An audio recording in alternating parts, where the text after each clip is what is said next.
Hi சொந்தங்களே, சாமியை பார்க்க இன்னும் எங்களுக்கு வந்து ஒன் டே ஃபுல்லாக இருக்குங்க. சரி என்ன பண்ணலான்னு பிளான் பண்ணிட்டு இருந்தோம். ஒரு 8 மணி போல் எழுந்து எல்லாரும் குளிச்சுட்டு உட்காந்து சாப்பிட்டுட்டு இருந்தோம். பக்கத்தில் வந்துட்டு திருச்செந்தூரில் வந்துட்டு பத்மாவதி அம்மாவாரின்னு சொல்லிட்டு ஒரு டெம்பிள் இருக்குங்க. சரி அங்கே போயிட்டு வரலான்னு சொல்லிட்டு பிளான் பண்ணோம். கூடவே வந்துட்டு இன்னொரு டெம்பிளுமே பிளான் பண்ணோம். ஆட்டோ சார்ஜ் பார்த்தீங்கன்னா 120 ரூபாய் கேட்டாங்க.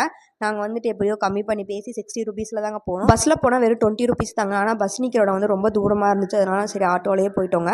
அங்கேயுமே வந்துட்டு ஃபோன் ஆட்டோவில் விடுங்க சரின்னு சொல்லிட்டு ஒரு லாக்கரில் கொடுத்துட்டு நாங்கள் வந்துட்டு சாமியை பார்த்துட்டோங்க. அங்கேயே வந்துட்டு பக்கத்துலேயே வந்துட்டு அன்னதானமும் கொடுத்தாங்க. கொஞ்சம் தூரம் நடந்து போகணும்.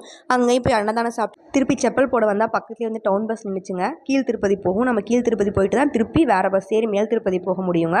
செம்ம வெயிலாக இருந்துச்சுங்க. மதியம் வந்துட்டு 1:30 பக்கம் ஆயிடுச்சுங்க. நாங்கள் வந்துட்டு என்ன பிளான் பண்ணோம், 2-3 கோயில் பிளான் பண்ணோம். ஆனால் ஒரு கோயிலுக்கே வந்துட்டு மணி 2 மணி பக்கம். அதனால இந்த ஒரு கோயிலை மட்டும் பார்த்துட்டு திருப்பியுமே வந்துட்டு மேல் திருப்பதி போகலான்னு சொல்லிட்டு கிளம்பிட்டோங்க.